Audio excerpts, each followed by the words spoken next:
डिंडोरी में बांध निर्माण को लेकर ग्रामीण ने लामबंद होकर विरोध जताया। आक्रोशित लोगों ने जबलपुर अमरकंटक नेशनल हाईवे पर जाम लगाया। बताया जा रहा है कि बांध बनने से 52 गांव के हजारों लोग विस्थापित होंगे।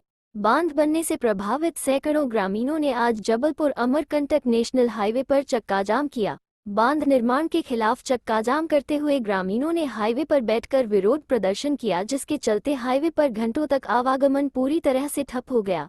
राघोपुर और मरवारी ग्राम के बीच नर्मदा नदी पर बांध बनाया जाना प्रस्तावित है। बांध निर्माण के लिए सर्वे का काम भी शुरू हो गया है, जिसका विरोध ग्रामीण लंबे समय से कर रहे हैं। ग्रामीणों का कहना है कि वे किसी भी कीमत पर बांध नहीं बनने देंगे। साथ ही प्रभावित ग्रामीणों ने आगामी विधानसभा चुनाव का बहिष्कार करने का अल्टीमेटम भी दिया है। बांध के खिलाफ हाईवे पर प्रदर्शन कर रहे ग्रामीणों को समझाने पहुंचे बीजेपी जिलाध्यक्ष अवधराज बिलैया को ग्रामीणों ने खूब खरी खोटी सुनाई। प्रदेश सरकार के खिलाफ जमकर नारेबाजी की। ग्रामीणों के विरोध प्रदर्शन की जानकारी लगते ही एसडीएम मौके पर पहुंचे और प्रदर्शनकारियों को समझाने के प्रयास किया। ग्रामीण अपनी मांग पर अड़े हुए हैं। वहीं घंटों से हाईवे पर जाम के कारण मुसाफिर बेहद परेशान नजर आए। जाम के चलते एम्बुलेंस और स्कूली बच्चों को काफी परेशानियों का सामना करना पड़ा। देखिए, लगातार जो यहाँ पर बांध का मुख्य पार्ट बनना है, वहाँ के सभी लोग एक साथ मिलकर 2-3 बार ज्ञापन दे चुके हैं और आज इन्होंने बांध के इशू को लेकर यहाँ पर कुछ देर चक्का जाम किया हुआ है। इसमें चूँकि शासन की तरफ से कार्रवाई चल रही है, बांध बनाने की योजना है और इसके संबंध में उनकी जितनी भी डिमांड है वो पत्र के माध्यम से आज हम शासन को भेज रहे हैं ताकि इस पर यथोचित कार्रवाई कर सकें, क्योंकि आम जनता मांग नहीं कर रही है। इसमें ये चाह रहे हैं कि हमारी जो कार्रवाई है उसको रोक दी जाए। हमने ये बोला है कि इनको इस बारे में शासन को पत्र लिख दें, क्योंकि शासन का काम है, जब तक वहाँ से ऑर्डर नहीं होगा तब तक काम नहीं कर पाते। फिजिकली हम लोगों ने वहाँ सारे काम रुकवा दिए। सर, कितनी देर से आवागमन बाधित है? ये लगभग आधा घंटा हो गया है और क्योंकि आम जनता का है तो अभी किसी प्रकार की कार्रवाई अभी नहीं कर रहे हैं, क्योंकि आम जनता से हित से जुड़ा हुआ मामला है। पक्ष में 20 जो ग्राम पंचायत आते हैं, समस्त ग्राम पंचायत का पैसा एक्ट से लेकर तमाम अनुच्छेदों सहित हमारे पास आवेदन है और उस आवेदन को हमने हाई कोर्ट में पिटीशन दायर कर दिया है, जिसकी सुनवाई 9/8/2023 को थी। उसके बाद दूसरी सुनवाई 25 को थी, लेकिन चीफ जस्टिस साहब के ना होने के कारण से जो सुनवाई हो सकता है आज भी दूसरी सुनवाई लागू हो जाएगी, और जिसको लेकर हमने अभी 24/8/2023 को कलेक्टर महोदय को हमने बोला था कि जब तक हाई कोर्ट का निर्णय नहीं आ जाता है तब तक आप किसी भी प्रकार का आदेश जारी ना करें बांध निर्माण समिति निर्माण से संबंधित। लेकिन कलेक्टर महोदय जी हमें बार बार बरगला रहे हैं और किसी प्रकार का आदेश जारी नहीं कर रहे हैं। नर्मदा घाटी विकास संभाग 2 मंडला के जो ई साहब हैं उनको भी मैंने फोन करके बोला था कि साहब पैसा एक्ट लागू है, आप सर्वसम्मति से या पंचायत महापंचायत के माध्यम से जो भी निर्णय निकल के आता है उस निर्णय का आप हम सब लोग पालन करेंगे।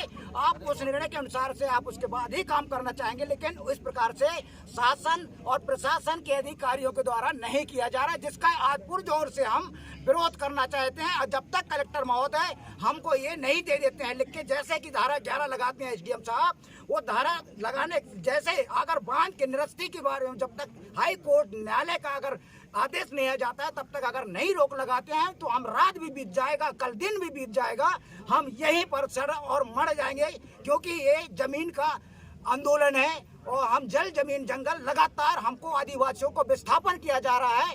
4 बंधान बन रहे हैं यहाँ पर, जिसमें से बसनिया गांव में 25-30 गांव हमारे जिले के फंस रहे हैं। राघोपुर मरवारी गांव में बंधान है, उसमें 52 है। उसके बाद रहे अपना खरमेर परियोजना है, उसमें 14 गांव है। विट्ठल देव परियोजना में 12 गांव है और 72 गांव शोभापुर गांव में, ऐसे कुल मिला के 411 जो गाँव हो रहे हैं टोटल आदिवासियों का गाँव है। उस गाँवों को यहाँ पर उजाड़ने का यह पूरा जिला प्रशासन और मध्य प्रदेश सरकार और केंद्र सरकार के ऊपर श्रेय जाता है। इसको जब तक निरस्त नहीं की जाती है, उग्र आंदोलन की आगे कार्रवाई या तैयारी होगी, जिसकी संपूर्ण जिम्मेदारी शासन और प्रशासन की होगी। और मध्य प्रदेश में हम संपूर्ण जितने भी हमारे 52 ग्राम के जो लोग हैं, मरवारी राघोपुर डूब प्रभावित किसान, हम पूरे मध्य प्रदेश में यही प्रचार करेंगे कि शिवराज सिंह चौहान आदिवासियों के खिलाफ है, आदिवासियों के तहत अन्याय अत्याचार हो रहा है, उसके बाद भी किसी प्रकार का कोई कार्रवाई नहीं की जा रही है। हमारे साथ छलावा कर रहे हैं, हम ये समझ रहे हैं।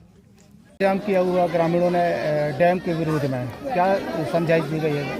देखिए, यहाँ राघोपुर बांध निर्माण को लेके जनता में आक्रोश है और ये जो हमारा हाईवे है इसको जनता ने रोक के रखा है। और निश्चित रूप से मैंने माननीय मुख्यमंत्री जी को विगत 28 अगस्त को पत्र लिखकर ये कहा है कि डिंडोरी जिले में जो बांध का निर्माण हो रहा है वो जनता की मंशा के अनुरूप, जनता जैसा चाह रही है वैसा हो, और जनता अगर नहीं चाह रही है, जनमानस की इच्छा बांध नहीं बनने की, तो बिल्कुल निरस्त करने के लिए मैंने बांध उनको अवगत कराया इस विषय से। अभी हमारे पास हितानंद जी हमारे संगठन महामंत्री भी आए थे, तो उनसे भी मैंने इस विषय से अवगत कराया और सबको पत्र लिखकर कहा कि निश्चित रूप से जनता यहाँ पे बांध की को लेकर पॉजिटिव नहीं है और बांध नहीं बनने के लिए जनता चाह रही, तो जनता के अनुरूप जनता यदि चाह रही है तो बांध नहीं बनना चाहिए, तो बांध को निरस्त करने के लिए माननीय मुख्यमंत्री जी से हमने निवेदन किया, जिसका पत्र मैं आप सबके सामने रख रहा हूँ। माननीय इसकी डिजिटल कॉपी इसकी डिजिटल कॉपी माननीय मुख्यमंत्री जी को मैंने भेज दी है, उनके ऑफिस में भी भेज दी। इसकी फिजिकली कॉपी, ओरिजिनल कॉपी भी मैं उनके पास भेज दूंगा और निश्चित रूप से मैं भी जनता के साथ हूँ। जनता जैसा चाह रही, भारतीय जनता पार्टी निश्चित रूप से जनता के अनुरूप काम करने को तैयार है और जनता अगर नहीं चाह रही तो बांध नहीं बनेगा। लेकिन इसमें जो हमारे आम आदमी पार्टी के नेता वो जबरदस्ती राजनीतिकरण इसका कर रहे हैं। निश्चित रूप से ये जो जनता का जो जनमानस है कि बांध नहीं बनना चाहिए, तो बांध नहीं बनेगा।